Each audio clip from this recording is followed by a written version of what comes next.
At mula naman sa impilan ng DWALFM, ang Radyo Totoo CMN Batangas. CNN Live Nation. Renz Belda, magandang araw sa iyo. Magandang umaga riyan, magandang umaga Pilipinas. Upang tiyaking handa ang lungsod ng Tanawan sa anumang posibleng epekto ng masamang panahon na dulot ng tropical depression ADA sa lungsod, may nabuti ni Mayor Sunny Colliantes kasama mga miyembro ng City Disaster Risk Reduction and Management o CDRRMC na magsagawa ng Emergency Operations Center o EOC meeting.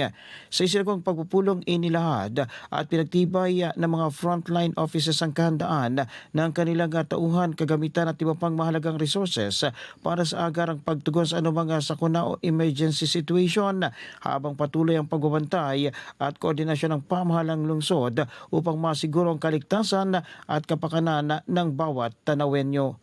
Mula sa DWALFM 95.9, ito si Renz Belda ng CMN Batangas, nag-uulat live para sa CMN Pilipinas. CNN Live Nationwide. Maraming salamat, Renz Belda, mula po sa impilan ng DWALFM, Radyo Totoo CMN Batangas.